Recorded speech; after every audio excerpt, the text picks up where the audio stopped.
Hello friends, Koolio here, and welcome back to the channel. Today guys, we are checking out a brand new idle game called Summoner's Era. Now if you guys enjoyed today's video and want to see more gameplay videos like this, or have a suggestion for a game I should check out, whether it's an older game or an upcoming game, let me know down below in the comments. Don't forget to hit the like button and subscribe to the channel. So, Summoner's Era is a brand new idle game that I've been playing this morning, and I gotta say, I've been enjoying it, but it definitely doesn't really stand out in any kind of significant way. There are lots and lots of games that this game looks very similar to. However, the one thing I have to say about this game compared to other games that I've played like this, at least on their official launch days, is this one definitely feels like it's pretty polished. Like, the animations and stuff are pretty good. I do like the character designs, but other than that, there really isn't anything else that makes this game stand out. Now, this is an idle game, so you can see right here, my characters are idly fighting against enemies. They gain experience, or they'll give me potions which I can use to level them up, gold, and experience for my overall account. And I just got to level 18, got some premium currency, and unlocked the Wheel of Fate. Cool. All right.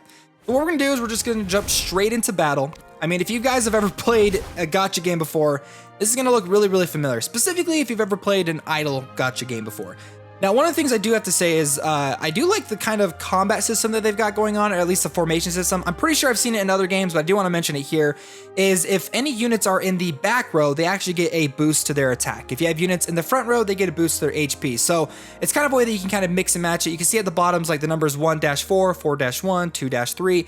Those are the formations that you can kind of move around. So if you got like a really good defensive unit and a bunch of really good attacking units, you may want to go 4-1. Maybe you've got one really good attacking unit and 4 really good defensive units, you go 1-4. So you can kind of swap it and switch it up. There's also the overall companion buff or elemental system in this game. If you have heroes of the same faction, you get you get bonuses to their overall stats stuff right now. I have the one where it combines all of them together, which doesn't give like the most attack and HP compared to the rest of them. But these are the best units I currently have in the game, so I figured why not go ahead and grab that companion buff. So these are all the units I have right now, and again, I do think the units look really good. Like, I think they've got some pretty cool character designs. Some of them are pretty generic, but some of them I think look really nice. So let's go ahead and jump into the battle. It is an idle game, so you're not going to do anything. But basically, your teammates will attack. They attack the bottom left on the enemy side, and the enemies will attack the bottom right on your side first, and then they kind of like move in order from there. So they go up, and then they go bottom, very bottom left, and they kind of go along this line. So you kind of set up your overall defense. So like, your most powerful defensive unit would be in the bottom right on your side, with your secondary most powerful defense unit being just above them. Now you notice right there, there is a little dude up in the top left corner, that little blonde guy that kind of looks like Edward Cullen from Twilight. He's my summoner. Now, there are a couple of other summoners in the game that you can eventually unlock, and one thing I do think is kind of cool, and I'll hopefully be able to show you guys it during this gameplay, is the summoners have specialized abilities that they can activate. They need to have 5 of these like fire emblems, fire tokens activated before they can use their special ability, and the way that they get them is as your units are being attacked, or as your units attack, they'll gain that energy back. So hopefully we'll be able to defeat these elves. There's the summoning animation. Now, the one that you get right off the front, like the first summoner that you get, his animation isn't that cool, but some of the ones that you actually go up against throughout the gameplay have some really just over-the-top animations, like world-destroying animations. So I do think that is pretty cool. Now, you've probably noticed that my characters, it is auto-attack. You're not going to do anything really in this. It's more about kind of setting up your team and like the combos that they have together. But you'll notice that when my team attacks, they have little energy bars below their health. When those are filled up, they activate their specialized abilities. Other than that, combat isn't really that complicated. I mean, there's a lot of stuff to do in this game, like a lot of content already available. Once we actually beat this stage, I'll actually show you what I mean by that. A lot of repetitive content. That may not be a good thing though, okay? Just a lot of repetitive content in this game.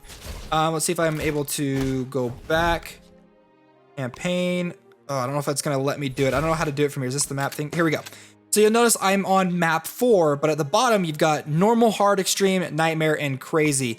You can go back through, once you've completed all the normal maps, map 5, then you can go hard, and then extreme, and then nightmare, and then crazy. So a lot of stages, a lot of content. It may not be good content, but I mean, it's there. A lot of stuff to kind of grind through is basically what I'm saying. Now, there is a couple of other things I want to show you. So there is an arena right now, but I definitely think this game is very pay to win, because the last time I actually ended up jumping into the arena just to see if I could try, even with the characters I have right now, let's actually change this up a bit. Let's remove all of them and drop down my strongest units, which I think are these guys. Let me move some of this stuff around. There we go. Now my overall power is 27,187. I don't think that was as strong as my previous one, which was 28,000. But I went through and I was like refreshing this like 50 times. Everyone else in this game either has like way more battle points than me or just have way better heroes than I do. Because like level 4 and 5 star heroes in this game are really, really strong. So if we actually head on over to the heroes, this is Celine. This is my only 5-star character. You get her completely for free just by playing through the game. And you'll notice that she has 3 of her abilities already unlocked. This final one right here is her passive ability, which you need to awaken in order to do it. However, it does look like you're gonna need shards of some kind in order to do it. Now, I've summoned duplicates in this game, and it didn't give me like shards for them. I don't think so. Let me see. Yeah, so I've got the Aqua Mages right here. I have 2 of them, but it didn't give me like any shards to kind of go through and upgrade them. So there is a way that you can buy those shards through the black market, I believe, right here. So you can spend money to get the shards that you need, possibly to upgrade some of these characters, at least the 4-star ones. I haven't been able to gather any of them for the 5-star characters, but the 5-star characters in this game are definitely OP. Like, they're really good. So this is my 5-star character right now. I've got 3 of the active abilities and then her passive, which will be unlocked once I actually go through and evolve her. Now, if I go through and take a look at like my 4-star characters and even some of my 3-star characters, you'll notice that some of their abilities aren't activated just yet. Some of them are passive skills, but some of them are activated skills. Oh wait, these are 2 passive skills. Hold on, let me look. Okay, this is supposed to give me one of my passive abilities, but you'll notice some of the skills aren't fully activated, or they don't have as many skills as like the 5-star characters. Like, look at this. This guy's got 2 more passive abilities he needs to unlock. The 5-star characters definitely look a lot stronger. There is this thing up here coming soon. I don't know exactly what it is. There is there's an equipment system in this game. At least it's not like the equipment system in other games where like you can get like a 2-star item and then 2-star +1, +2, +3. I'm not a big fan of that, but this is like one that you've probably seen in other games where like you could take 3 of the exact 1-star item, fuse them together to create a 2-star, then take 2 stars, make a 3-star, etc. from there. So I don't mind that kind of system at all. Now there is this dragon tower that I want to show you guys. Now this is actually a really important part of actually upgrading your characters, because you need to get these ancient potions. The ancient potions are used to push your characters beyond certain points. So for example, if I head on back to my heroes, let's see, do I have one anywhere near? There's Titus, but you know, I'm not going to worry about that.